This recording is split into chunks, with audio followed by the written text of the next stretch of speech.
Welcome back, and I hope you enjoyed these trips through Jack and Ramsey Sound. We set off from the safety and comfort of MILFORD Marina mid-afternoon.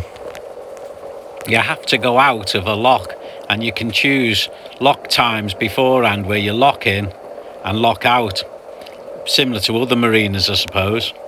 With no rush, we choose to go on what they call the free flow lock, where that you can go in or out without having to lock in, obviously where it's balanced with the Milford Haven outside.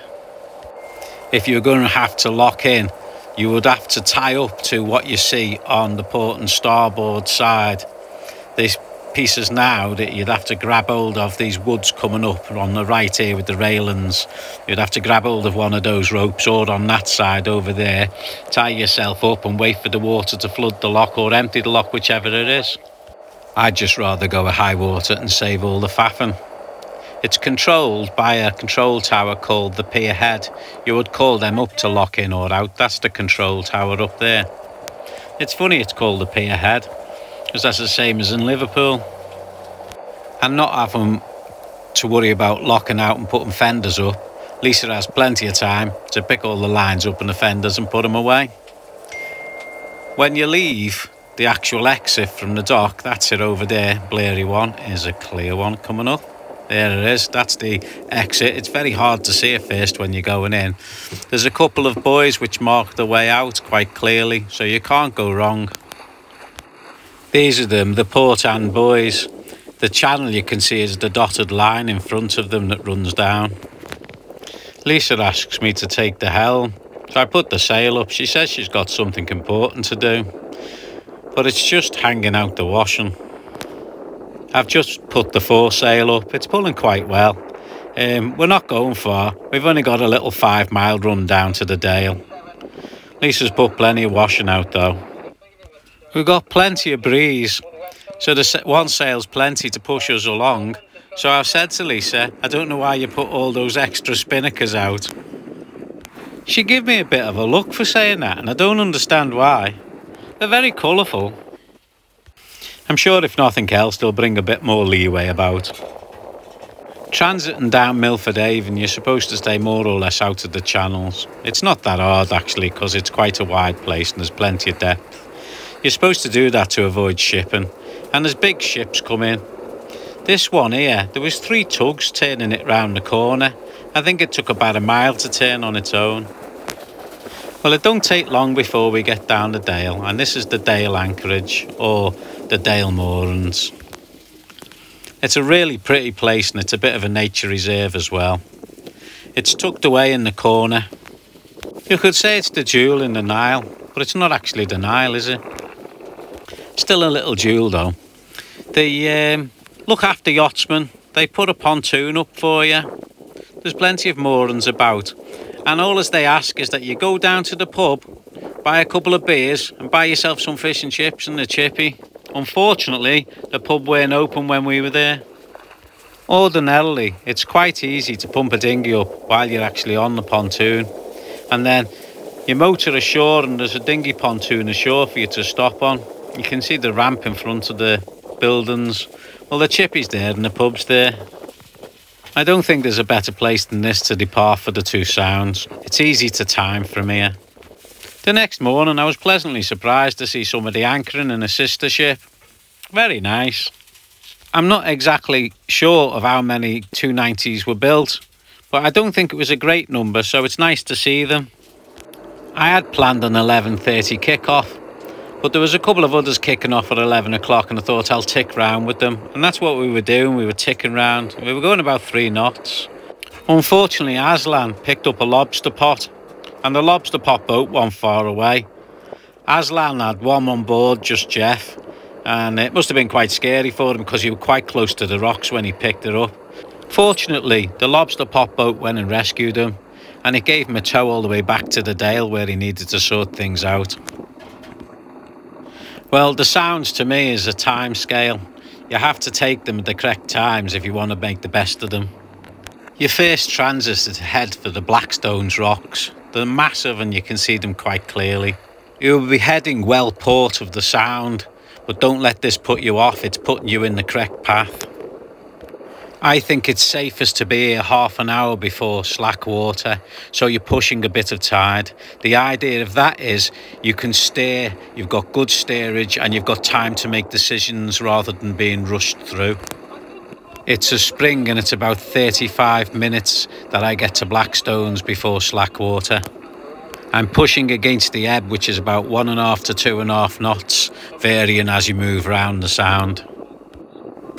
Blackstones is quite hidden when you first start heading for it, but the closer you get, the more obvious it becomes, and it is a huge rock, so I don't think you're going to miss it. This is your heading, and when you get close to them, the water's quite settled, and you put them to your port side. You avoid this area here at all cost, and this area here starts the kick up of the water. When you get a beam of Blackstones, you'll notice the water's relatively calm by you, but when you look across to the other side, you'll see there's tide rips taking place there, and you'll be glad you're not there. If you can see the ship in the distance, that rock there is our new heading, and we will turn into it now that we've come alongside Blackstones. That's Tusker Rock it is. And this is how close I go to Blackstones Rock and how big it is. So it's pretty obvious when you get to it. You can clearly see the difference in the water where I am to the centre section, middle ground, where it rips through. It's relatively calm at this point here. I think it also looks like it's moving a lot faster in the middle section as well, and therefore you'd need a lot better motor to push yourself through it, unless you actually waited for the head of slack. In comparison, the patch of water I'm actually in at the moment is a flat pancake. This big lump's Midland Island. It's sort of the last one before the Sound, but there is an odd couple of rocks actually in the Sound called the Crabstones, and the last one is quite a chunky thing. Even if it looks a bit flatter, don't be tempted to go for that gap, because it is not the Sound and it is not safe. As you enter into the narrowest part of the Sound, you will have these Crabstones here to your port. Ahead of you will be Tusker Rock, and on your starboard side will be Cable Rocks. Keeping Tusker Rock ahead of you and not forgetting Blackstones behind you gives you a transit line. Once I've visually well cleared Crabstones, I stop my heading at Tusker Rock and move to port. The water to port is clear and out of the run. This is the transit line I use. I don't carry all the way to Tusker Rock. Just before I get to Tusker Rock, I pay off to port. These rocks are all clearly visible and are good guides to actually get you through the Sound. And the idea of punching when you're getting towards the Sound, punching into the Sound, is that you've got the time to make decisions. You can actually stop, stem the water, sit on one spot, decide which rock is which, and then carry on. You can't do that as easy at slack. You depart Jack Sound into a bay. It's a huge bay called St. Bride's Bay. Major shipping use it as an anchorage, but on the other side of it is your next destination. There, Ramsey Sound. Ramsey Island carries on for a bit and then turns into a lot of little rocks all over the place. These little rocks are known as the Bishops and the Clerks, and the water around them is quite volatile at times. This little fella's a puffin. He's about the only one I could catch on camera, and then he swam away. Well, from one Sound to the other Sound, it's about 7.5 miles. And as you've gone through Jack a little bit early, you actually want to be a little bit late maybe for the second Sound, because a little bit of favourable current will carry you through. But it doesn't matter if you get there and either. Ramsey Sound is quite wide, quite easy to see your way through, and the dangers are quite obvious except for one. The biggest dangers you'll see in there are a set of rocks that stick out from Ramsey Island. They stick out in a straight line. That's them there. They call them bitches.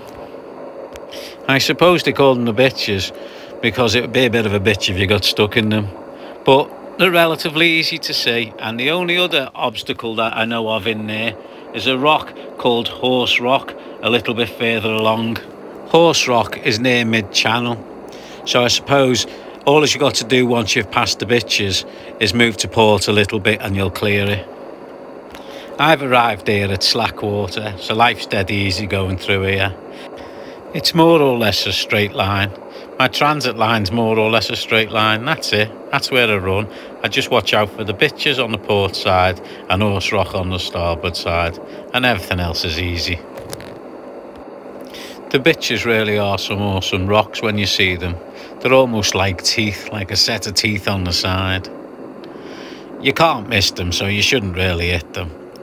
On the other hand, you don't normally see Horse Rock, but if you've got a deep enough keel, you can certainly hit it. A chart plotter would help you out there, or just move to port. Looking back on the bitches, this side of them there's an anchorage. You can move in there and anchor your boat if you want. On the opposite sides, the lifeboat stations and also launching areas for day trippers going over to the island who use the anchorage. As you exit the sound, you're exiting to the beginning of the flood, so you can make use of this and go anywhere you want northwards. That's St. David's Head in front of me in the distance. My times, by the way, from the Dale onwards are all set at a cruising speed of 5 knots.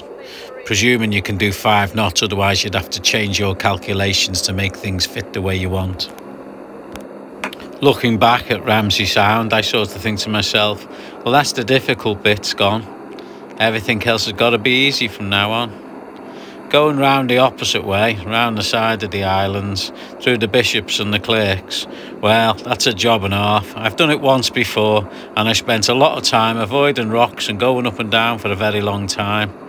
It's the long way round. There are some very scary rocks round here, and this one called Carrigaphiliog is really scary, just in front of St. David's Head. Well, I'm about to round St. David's Head and make my way up to Fishguard. I know this is a bit of a plus route because the tide will pick up now and the flood will carry me up there. I'm still doing my 4.8 through the water. There's no wind to talk of, so that's not going to benefit me very much at all. But this bit of coastline on flood and on springs has got a couple of surprises. We're doing 8 knots and that will pick up as well. The last corner before Fishguard is called Strumble Head, and the speed just keeps picking up along there. I've had 14 knots here one year, but not so good this year at only 11. If you get a bit of wind over tide here with this speed of water, you can imagine it'll make a bit of a froth to play in. I, for one, don't want to be here on a spring wind over tide. Well, just around the next headland will be the safe haven of Fishguard, which will make a nice anchorage for the night. Of course, if you've got the time and you're not bothered and the wind's in your favour as well, you may as well take this flood up the coast as far as you're going. As this last headland starts getting closer, you start looking towards the end of it, waiting for the lighthouse, which is mounted on the end of the breakwater wall, to come into view. Here she comes. If you go too close in at this point, you get in there with the lobster pots, so give it a bit of berth. When you get round and you look at the wall, it looks like the giants have been playing dominoes and knocked them all over. The wall runs for quite a distance. It reminds me a little bit of Holyhead, but I'm sure Holyhead's longer. I always head for Lower Fishguard. I think it's a nice anchorage there, and when I've pulled up my anchor, it's had mud on it, and whenever I see mud on an anchor, it gives me a lot of confidence in it. I think Fishguard is the first safe haven in Cardigan Bay, and really you can go anywhere from Fishguard in Cardigan Bay. It don't take too long before I've got the hook down and I'm settled in. It's raining, so I don't think I'm going to pump the dinghy up and go ashore.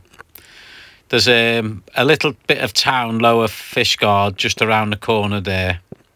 There's a bit of moorings and what have in a couple of pubs, but we had to walk all the way up here last time for a meal. And it's a hell of a trek, so I think Lisa can warm the oven up and see what magic she can produce.